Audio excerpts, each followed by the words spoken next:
Assalamualaikum warahmatullahi wabarakatuh. Mohon izin pejabat, dosen, senior menyesuaikan. Mohon izin memperkenalkan diri. Taruna tingkat 3, Politeknik Pengayoman Indonesia, jurusan Ilmu Pemasyarakatan, angkatan 57, nama Wahyu Akbar Ahdiaka, STB 5049, Prodi Teknik Pemasyarakatan, kelas B. Mohon izin, saya akan menjelaskan tentang cara mengolah data dari aplikasi SPSS dan cara menginterpretasikannya. Di sini saya sudah mendapat data mentah, yaitu data yang pertama. Dari data yang saya dapat ini saya coding di sini. Pertama yang kita lakukan coding, yaitu jenis kelamin, usia, vonis, pendidikan, kasus, dan pembinaan. Itu saya coding seperti ini. Ini sudah saya coding. Jenis kelamin itu hanya satu, yaitu laki-laki, jadi saya kasih kodenya 1. Dan untuk usia di sini urutkan dari angka paling terkecil sampai yang paling besar. Di sini ada contohnya, dan vonis di sini sama urut. Saya juga mengurutkan dari angka terkecil sampai angka terbesar. Pendidikan di sini saya ambil satu-satu setiap jenisnya, yaitu 1 SD, 2 SMP, 3 SMA, 4 sarjana, dan yang kelima tidak tamat SD.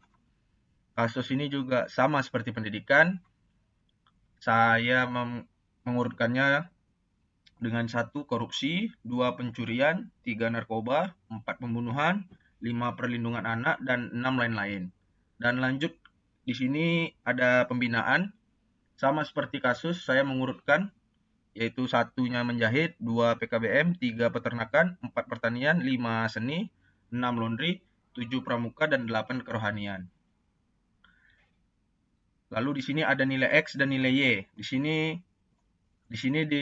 kita menentukan nilainya. Di sini juga sudah saya tentukan nilainya.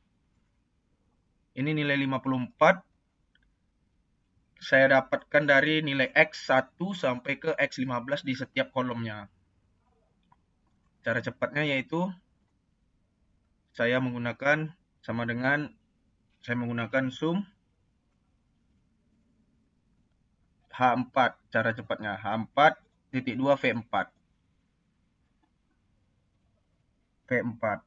Jadi itu cara cepatnya untuk mendapatkan nilai X. Lalu ketika kita ketik enter akan keluar hasil 54. Lalu kita tarik saja ke bawah, maka otomatis semua data terisi, terjumlah dengan otomatis. Dan setelah saya selesaikan nilai X ini, saya menyelesaikan nilai Y. Nilai Y itu sama seperti X juga. Saya jumlahkan nilai Y dari 1 sampai Y30. Nah, di sini saya dapatkan nilai ini dengan cara sama dengan sum X4.2B A4. Nah, dapatlah nilainya segini. Jadi saya tinggal hanya menariknya saja ke bawah, namun saya mendapatkan nilai seperti ini.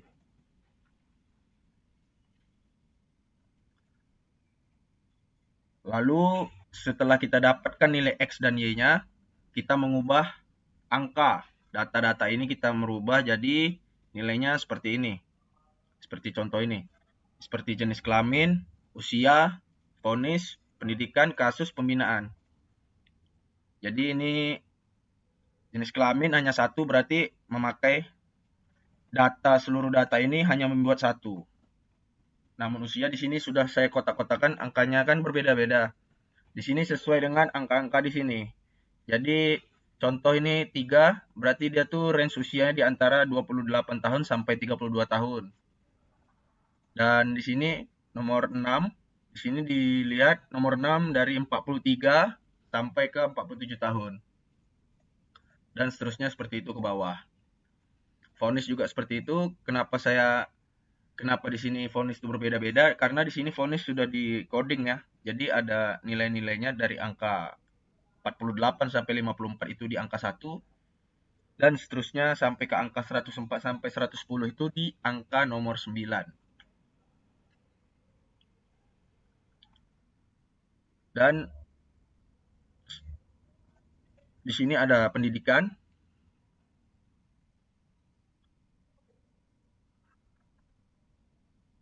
Di sini ada pendidikan sama seperti di vonis.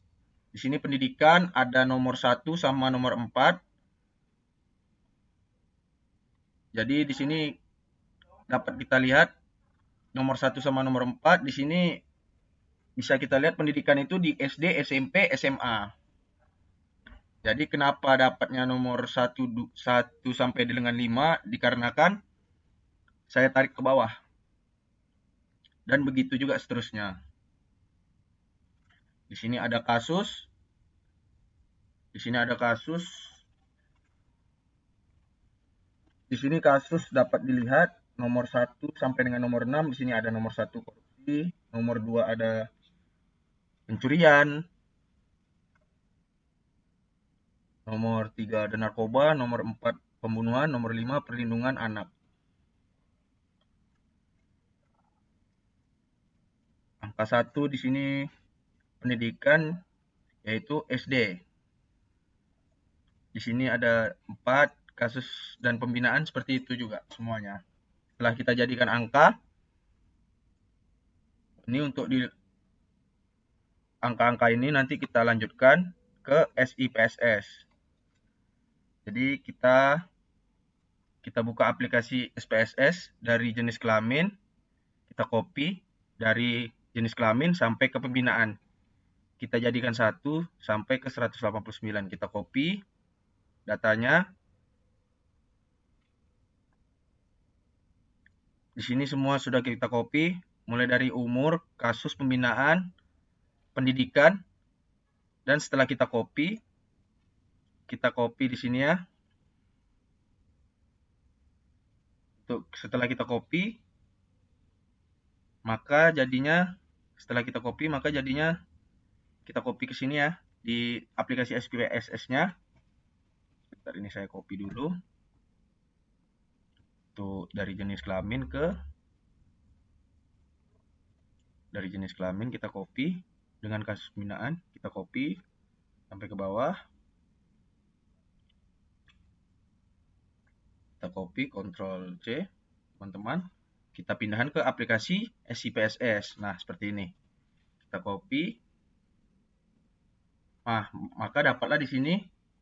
Inilah hasil yang setelah kita copy tadi. Di sini ada var 1, 2, 3, 4, 5, 6 itu melambangkan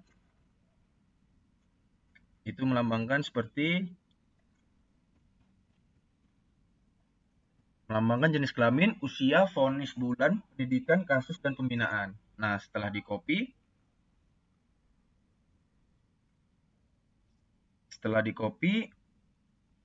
kita copy lagi nilai X dan nilai Y-nya. Nah, setelah kita copy nilai X dan Y-nya, yaitu kita ambil di sini, kita copy nilai X dan Y-nya, kita tarik aja ke bawah. Kita copy nilai X-nya.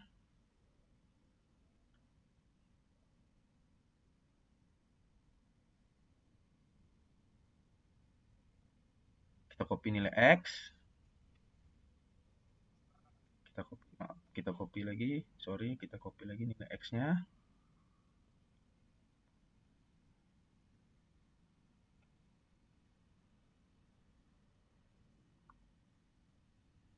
Kita copy nilai X, Ctrl C. Kita pindahkan ke aplikasi SIPSS yang tadi. Nah, ini di sini. Tinggal kita Ctrl V untuk melihat hasilnya.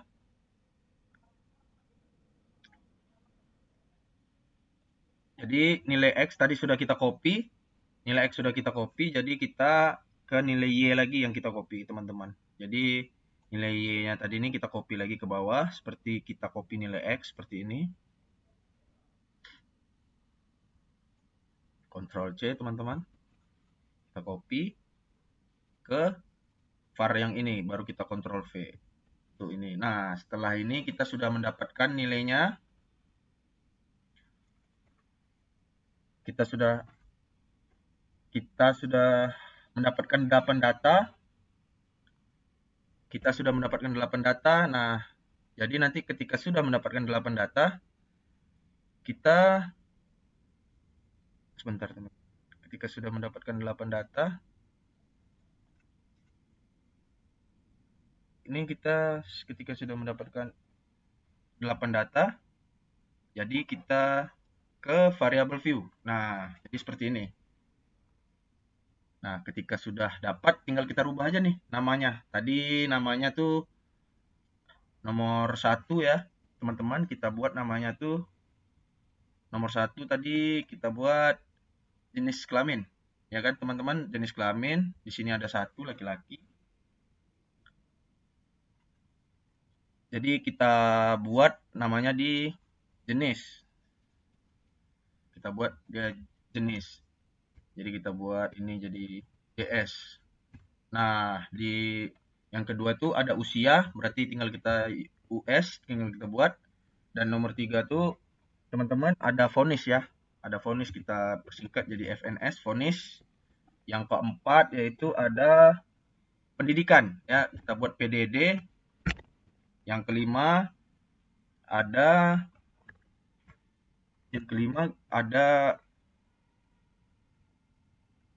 setelah pendidikan ada kasus ya, kita buat KSS di sini. Dan yang keenam di sini pembinaan tadi teman-teman ya. Jadi kita buat di sini PMB.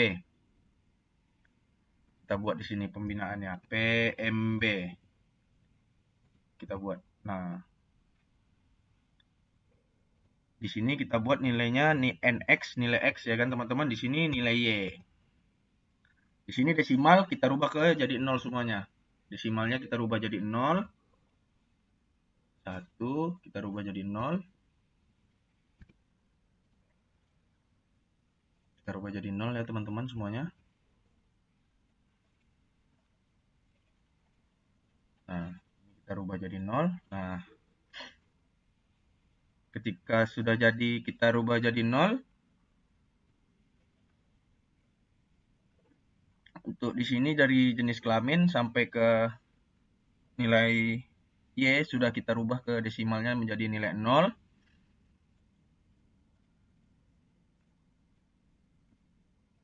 Ya. Di sini juga kita rubah measure-nya ya. Measure-nya kita rubah ke nominal semua. Di sini kita rubah ke nominal semua karena untuk dari jenis sampai dengan pembinaan kita rubah nilainya nominal, kita rubah ke nominal semuanya. Nah, di sini kenapa nilai X dan nilainya dirubah menjadi skala ya, karena sesuai dengan yang kita pelajari dirubah menjadi skala. Di sini di label JS yaitu jenis kelamin ya. Kita buat jenis kelamin.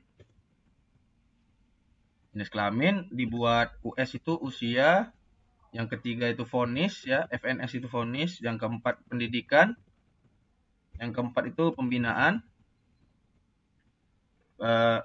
PM di sini KSS kasus ya. Kasus. Nah, di sini pembinaan. Di sini tuh nilai X kita buat nilai X. Nilai X, di sini nilai Y. Nah, habis itu kita rubah lagi ke data view. Kita rubah ke data view. Nah, di sini kita sudah dapat nih angka-angka seperti ini nih. Baik jenis, usia, vonis, PDD, pendidikan, kasus, pembinaan, nilai X dan nilainya sudah dapat nih. Nah, setelah dapat data ini, kita ke analyze ya. Setelah kita dapat ke analyze deskriptif statistik, dan kita habis deskriptif statistik ini, kita ke frekuensi. Nah, di sini kita masukkan ke lima-limanya, mulai dari jenis kelamin, usia, vonis, pendidikan, kasus, pembinaan. Kita masukkan ke lima-limanya ya. Kita masukkan ke lima-limanya. Dari 6 data ini kita rubah ke sebelah kanan ke sini ya. Untuk nilai X dan nilai Y itu tetap di sini dan kita tekan OK. Nah, lalu muncullah data seperti ini teman-teman. Ini data yang sudah kita copy ya, ini datanya. Nah, data yang sudah kita copy itu kita pindahkan ke Word. Nah, untuk datanya tuh jadinya seperti ini, teman-teman. Ketika sudah kita dapat data tadi itu kita copy. Nah, seperti ini. Contohnya jenis kelamin itu satu kan, ada frekuensi hanya ada satu kategori, teman-teman, yaitu satu sebanyak 189 responden. Berarti hanya ada satu kelamin, ada laki-laki aja. Di sini seluruh responden dalam data ini memiliki jenis kelamin yang sama. Jadi kemungkinan besar satu itu merujuk pada laki-laki, tergantung coding yang digunakan. Nah, di sini ada usia. Di sini distribusi usia relatif di sini semua ada 1 hingga 9. Nilai 8 paling banyak muncul di sini, teman-teman. Jadi 14,8%. Distribusi usia relatif merata dengan sedikit dominasi. Pada kelompok usia kode 8 rata-rata mendekati nilai tengah kode 5, yang artinya didistribusikan cukup seimbang. Nah, di sini vonis. Di sini vonis kan. Nilai rata-ratanya 3,86, teman-teman. Nah, modusnya di sini ada 4. Kalau direspondenkan itu yaitu 27,5%, teman-teman. Vonis yang paling umum itu adalah level 4. Data vonis tersebar antara nilai 1 hingga 6 dengan distribusi agak condong ke nilai tengah atau atas. Artinya mayoritas responden menerima vonis yang tergolong sedang hingga berat. Nah, di sini juga ada pendidikan. Pendidikan di sini sudah jadi. Di sini rata-rata pendidikan berada itu pada kategori ketiga. Mungkin SLTA jika diasumsikan urutan dari rendah ke tinggi. Distribusinya cukup seimbang, teman-teman, menunjukkan tidak ada dominasi tingkat pendidikan tertentu. Dan di sini ada kasus, sudah dapat. Di sini kasusnya ada min 3,60. Di sini modusnya ada 6, 22,2%. Jenis kasus terbanyak tuh dikodekan sebagai 6. Meski 6 ini paling banyak ya, teman-teman ya. Meski rata-ratanya di tengah kode 3 sampai 4, namun banyak responden terlibat dalam jenis kasus kode 6. Ini menunjukkan bahwa jenis kasus tersebut sangat signifikan di sini, teman-teman, di populasi ini. Di sini 4 rata-rata dan modus menunjukkan bahwa mayoritas pembinaan berada pada level menengah, kode 3 atau 4. Namun nilai maksimum mencapai 8 dengan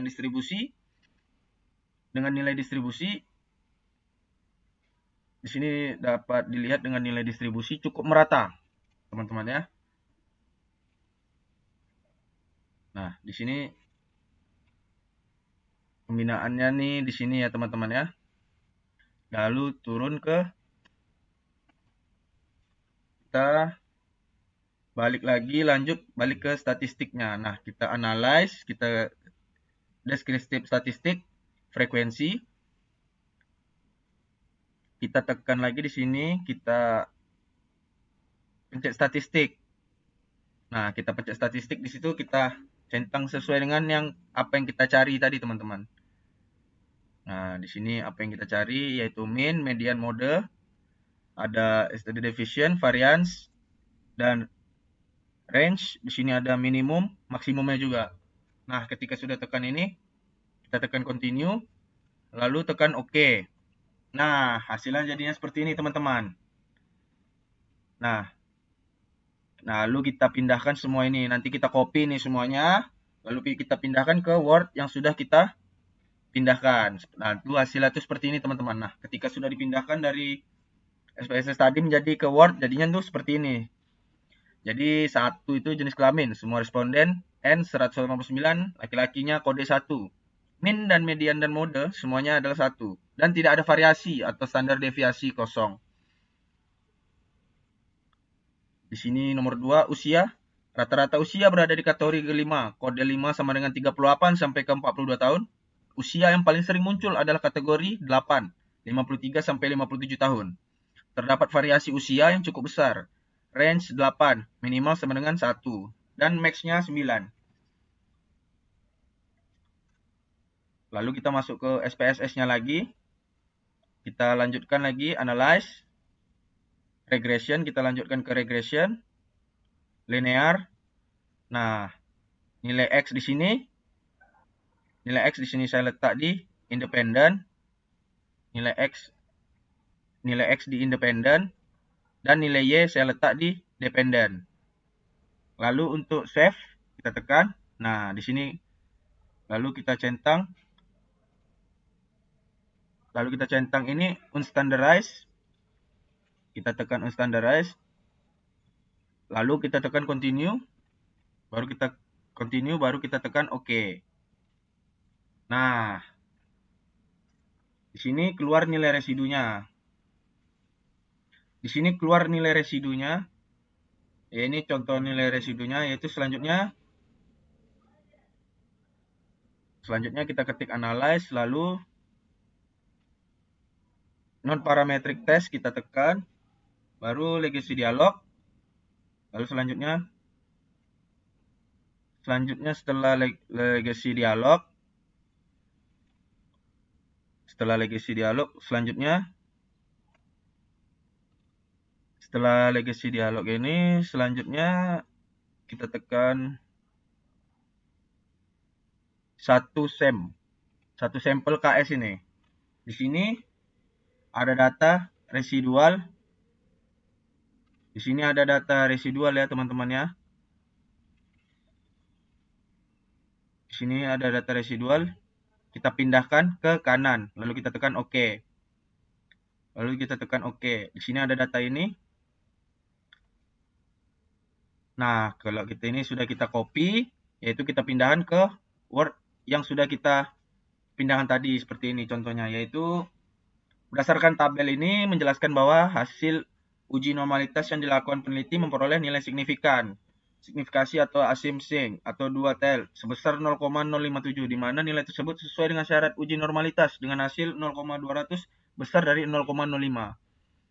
Nah, hal ini menunjukkan bahwa data yang dimiliki terdistribusi secara normal karena mempunyai nilai signifikasi lebih besar dari 0,05. Dengan hasil tersebut, maka penelitian ini dapat digunakan dalam analisis selanjutnya. Lebih 0,05 terdistribusi normal, di bawah 0,5 terpengaruh. Selanjutnya yaitu kita mencari nilai, kita balik lagi ke aplikasi SPSS. Kita balik lagi ke aplikasi SPSS ini teman-teman, kita ketik analyze, lalu kita ke regression ya. Regression. Setelah regression kita tekan linear. Nah, di sini kita insertan tadi statistik yang kita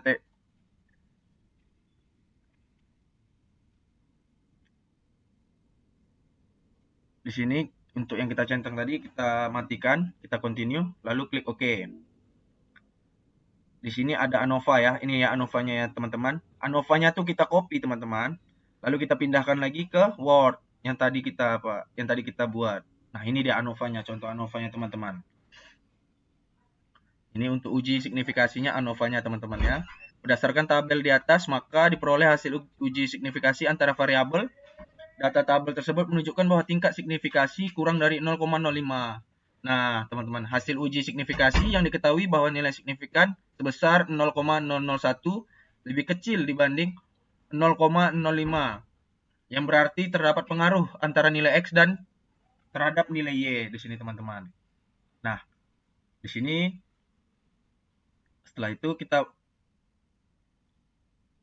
dari data yang tadi kita ambil lagi model summary. Nah, ini dia model summary yang tadi. Ini kita copy lagi model summary-nya teman-teman. Baru kita kopikan lagi ke Word yang di sini teman-teman. Ini setelah diinterpretasikan, model summary ini berdasarkan tabel di atas, nilai R sebagai koefisien relasi yaitu sebesar 0,0822. Hal tersebut menunjukkan bahwa terdapat hubungan yang bersifat positif antara nilai X dan nilai Y. Tabel uji determinasi di atas juga menunjukkan bahwa nilai R square 6 sebesar 0,675. Di mana hal tersebut menunjukkan seberapa besar pengaruh nilai X secara menyeluruh dapat mempengaruhi naik turunnya R square terhadap variabel Y. Berdasarkan nilai menunjukkan bahwa presentasi nilai X terhadap Y sebesar 67,5%. Sedangkan sisanya sebesar 32,5%. Dipengaruhi oleh variabel yang tidak dijelaskan dalam penelitian ini. Nah, jadi tadi teman-teman sudah kita buat contoh dari beberapa bagaimana cara mengolah data menggunakan